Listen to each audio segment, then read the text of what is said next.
Hello, I'm Cella, a PhD student at the Human-Computer Interaction Institute at Carnegie Mellon University, and I'm excited to present our paper, Translation as Remediation, How Ethnic Community-Based Organizations Negotiate Legitimacy. This work was done in collaboration with Anh-Ton Tran, Jessica Lin, Rachel Kuo, Cynthia Bennett, Christina Harrington, and Sarah Fox. Our paper examines the translation work that ethnic community-based organizations perform as they negotiate power relations between institutions, communities, and technologies. Here we adopt Michael Muller's definition of translation work as that which transforms and transports knowledge from one culture to another culture.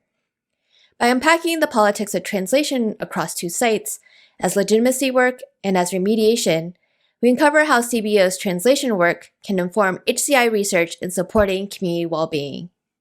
Ethnic community-based organizations, or CBOs, play a significant role as service providers, advocates, and community builders for immigrants and refugees.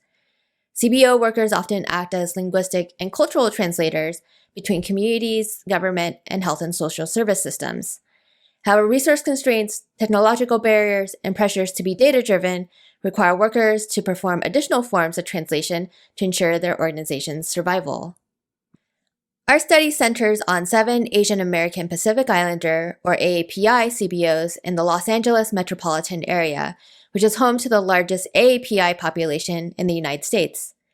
As a pan-ethnic category, AAPI collapses together over 25 million people in 50 ethnic groups speaking more than 100 different languages. The treatment of AAPIs as a monolithic group within institutions and technologies creates complex conditions which CBOs must remediate through translation.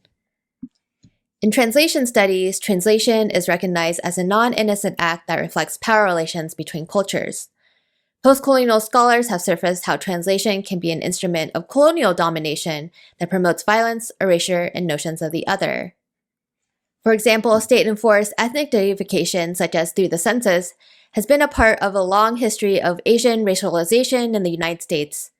The unidirectional translation of complex lived experiences into racialized categories has enabled the state to delineate foreign otherness, which has brought over a century of exclusions and exploitations on AAPI communities. However, translation can also involve more complex and paradoxical logics of exchange, where new cultural identities and hybridities are formed. Asian American studies scholar Lisa Lowe argues that immigrants are situated within an interstitial and hybrid cultural space where translation can become a transformative tool to negotiate, resist, and reshape cultural boundaries. To survive, immigrants must invent different cultural alternatives that are partly inherited, partly modified, as well as partly invented, including the appropriation of dominant practices that may subject them as the other. For example, CBOs strategically use the AAPI label to build coalitions with different subgroups as a way to fight against racial oppression and exploitation, even as they challenge the same boundaries and power structures that such labels impose. We draw upon these theories of translation to gain a more nuanced understanding of the power relations, invisibilities, and barriers faced by CBOs. Using this lens, the study focuses on 3 key questions. First, how do CBOs mediate translation work through data and technology infrastructures? Second, what forms of translation work do CBO workers take on to legitimate their practices? And third, how does this technology-mediated translation work impact CBO workers' efforts to improve the well-being of immigrants and refugees? To answer these questions, we conducted semi-structured interviews with 16 members of 7 AAPI CBOs in the Los Angeles metropolitan area, including 3 administrators who oversee programs and staff, 12 workers, and 1 board member. All participants identified as either Asian or mixed Hispanic Latino and are referred to by their pseudonyms. Our analysis shows how workers translated community-based work into numbers to access institutional resources. CBO workers described how funders' requirements for quantitative data shifted their work away from community building. Kay, a health navigator, put it bluntly, "The most important thing is our program goal. The second is our people, like our coworker and supervisor. And then the third one is the client." Funders' preference for aggregating AAPI communities into a monolith also led to decreased funding, a lack of culturally responsive interventions, and tensions between organizations, which compromised CBO's ability to serve the well-being of communities. Workers also translated technology to improve community access by repairing technological errors and malfunctions. Referring to Google Translate's inability to attune to the complexity of the Vietnamese language, one worker, Lin, described how Google would not use the right term, adding that we were refugees because of the war, we're boat people, so then if you use certain words, you would remind them of the time back then, when they had to go through war. So you need to be very careful when you use certain words and avoiding certain terms. Make sure you don't offend anyone. As a member of the Vietnamese diaspora in the US, a group that was impacted by war and displacement, Lin showed that Google Translate's failure to attend to the cultural, political, and historical nuances of language opened up the possibility of replicating violence through re-traumatization.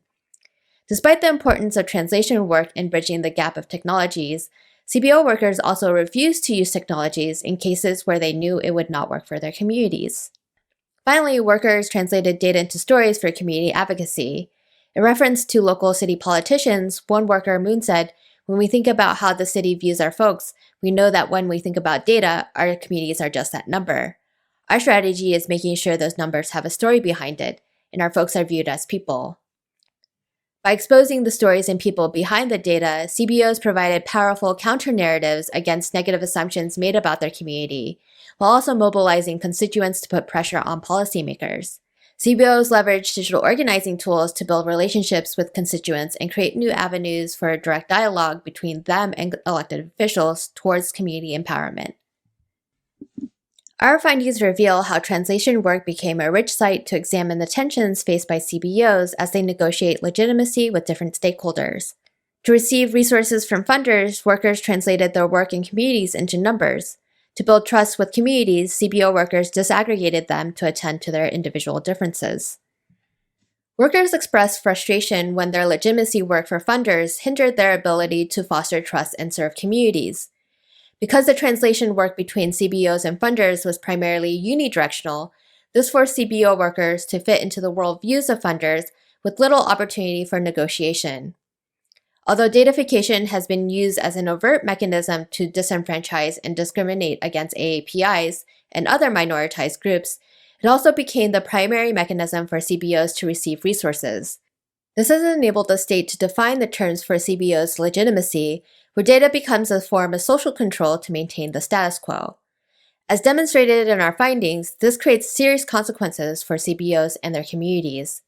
Therefore, we argue that the unidirectional transformation of lived experiences into hegemonic abstractions continues the long legacy of racialized violence on AAPI communities. In response, CBO workers revealed how they use translation as a form of remediation to address harms under systems that view them and their communities as other. This includes the use of partial translations, including how CBOs appropriate data and technologies to create new forms of direct dialogue between communities and policymakers. By using storytelling to push back against the abstraction of communities, enforcing more direct engagement from policymakers, the translation work was a more complex bidirectional process involving active negotiation and exchange between groups. These examples show how CBO workers use translation as a creative practice to transform hegemony and existing power structures so that their communities remain untranslatable to state apparatuses of control.